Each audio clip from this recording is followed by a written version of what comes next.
Shang-Chi e a Lenda dos 10 Anéis finalmente chegou aos cinemas, mas será que foi tudo isso mesmo? Afinal, honrou a origem do mestre do Kung Fu? Continua assistindo que eu te conto tudo em detalhes nessa crítica sem spoilers.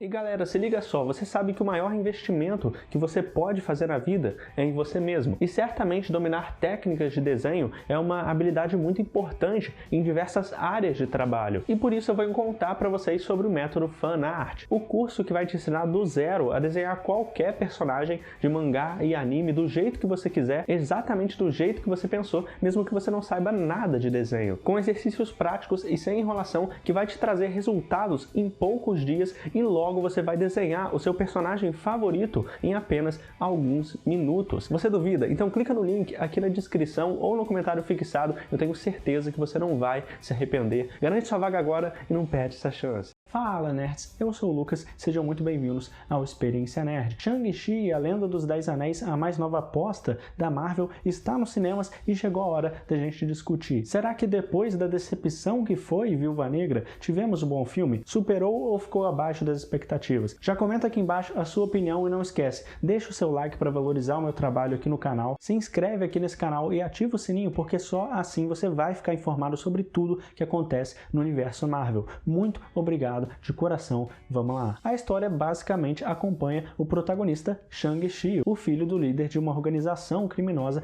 na China, nesse caso o mandarim, o detentor dos 10 anéis, e desde criança o Shang-Chi foi criado para ser um guerreiro, mas por anos ele tenta fugir e seguir com a sua vida até que chega um dia em que tudo muda quando ele sofre um ataque por um grupo de assassinos. Ele vai precisar confrontar o seu pai e consequentemente o seu passado. Inclusive eu fiz um vídeo recentemente aqui no canal explicando a origem, os poderes, contextualizando melhor os personagens das HQs. Então quem se interessar, está disponível nos cards para vocês se aprofundarem um pouco mais nesse universo do Shang-Chi. E justamente comparando com os quadrinhos, eu posso dizer que o Simu Liu, no papel principal do Shang-Chi, foi um grande acerto. Ele consegue entregar bem as cenas de ação, as coreografias e traz um carisma muito bacana para o personagem, que tem potencial de crescer ainda mais e até mesmo se tornar um vingador no futuro do MCU. E a Cat, interpretada pela Awkwafina, foi outra grande surpresa. Funciona para trazer um lado cômico, mas também emocional para o Shang-Chi, além dela desempenhar uma jornada própria ao longo do filme. E aí não para por aí, a gente ainda tem outros nomes conhecidos, como a Michelle Yeoh, justamente de O Tigre e o Dragão, e o Yong Wah, que é um artista marcial de vários filmes do Bruce Lee. A direção pelo Destin Daniel Cretton foi competente, ele não é tão conhecido do grande público, mas fez um bom trabalho. Em geral, sobre a estrutura do filme em si, a gente percebe duas contrapartes na história. Uma indo mais para o lado das artes marciais e outra indo mais para o lado da fantasia, quando eles exploram a cultura chinesa e toda a mitologia por trás do próprio Shang-Chi. E toda essa inspiração em filmes de artes marciais é muito bem-vinda, todo esse subgênero tão bem feito e popularizado pelo Bruce Lee e pelo Jack Chan. Eu sempre adorei esse tipo de filme e Shang-Chi aborda bem esse conceito, ele soube aproveitar no roteiro esses elementos que fazem parte das artes marciais e do próprio personagem, trazendo uma história que lembra bastante esses clássicos do cinema. E claro, não poderia ser diferente, já que o personagem foi criado justamente a partir dessa ideia nos anos 70. E as semelhanças com os outros filmes não param por aí, porque a gente ainda tem que mencionar o Clã das Adagas Voadoras de 2004, como eu já tinha citado aqui no canal antes. E esse filme, por incrível que pareça, em alguns momentos me fez lembrar até mesmo de Avatar,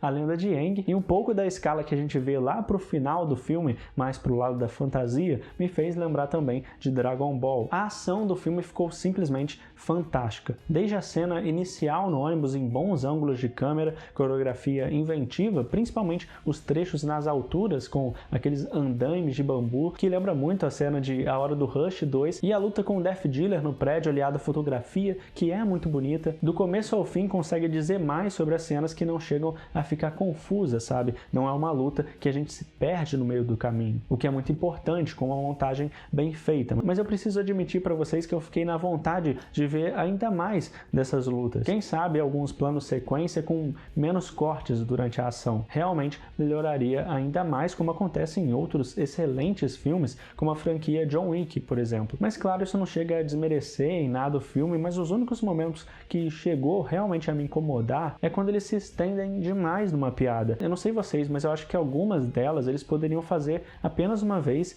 e deixar pra lá, ou fazer só pra quebrar o ritmo quando a gente não tiver uma luta. Como a personagem da Awkwafina, a Cat, ela faz bem na maioria das cenas, mas é quando a gente tem tantas piadas nas lutas que parece que são mais uma obrigação e algo forçado do que uma situação natural, perde um pouco o brilho que poderia ter e tira o foco da luta, diferente do que acontece em filmes como Guerra Civil, por exemplo, dos irmãos Russo. Tem um bom humor nos personagens certos, mas ele sabe quando parar e levar com maior seriedade as lutas e o conflito dos personagens em meio àquilo tudo. E nesse ponto, eu não sei vocês, mas para mim, deixou a desejar em diálogos bem expositivos e que quebram o ritmo da história. O Mandarim, vivido pelo Tony Liu, adaptado como pai do Shang-Chi, que vem mais como um pedido de desculpa da Marvel depois do Mandarim lá no Homem de Ferro 3, que desagradou quase todo mundo. Em geral, eu gostei dele. É bem interessante todo o conceito dos 10 Anéis, como que ele usa. Gera algumas cenas bem maneiras de ação, mas eu acho que poderia ter sido melhor aproveitado como vilão, e principalmente a relação que ele tem com a mãe do Shang-Chi, interpretada pela Fala Chan, poderia ter tido uma presença ainda maior na história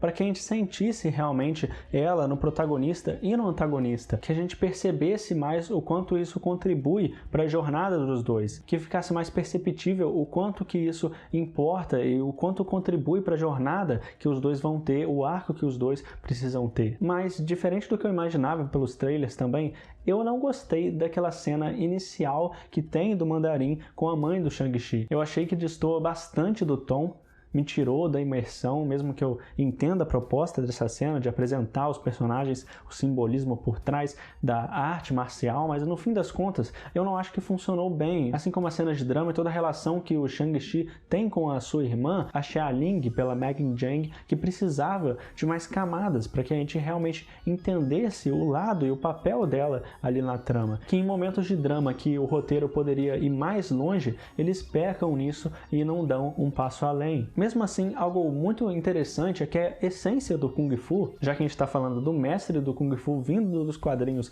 para o cinema, eu consegui ver uma boa representação nisso, e até quando a gente vai mais longe, por exemplo, no simbolismo do Jin Yang, que resume muito bem a jornada do protagonista e de certa forma compõe a história, que tem um tom familiar e lida com amizade, relações o tempo todo, que foi muito legal, e cresce esse significado dentro do contexto do filme. Shang-Chi vem sem dúvida como um grande filme de origem da Marvel, respeitando a jornada e mitologia do mestre do Kung Fu nas HQs e apresentando bem aquele que deve ser um dos principais nomes dos Vingadores no futuro. Mas agora chegou a sua vez. Você concorda comigo? O que você achou de Shang-Chi? Foi bom ou ruim? Comenta aqui embaixo e se inscreve nesse canal. Clica agora para ativar o sininho para sempre ficar informado sobre tudo que acontece no universo nerd. Muito obrigado por tudo, de coração, valeu, falou e até mais.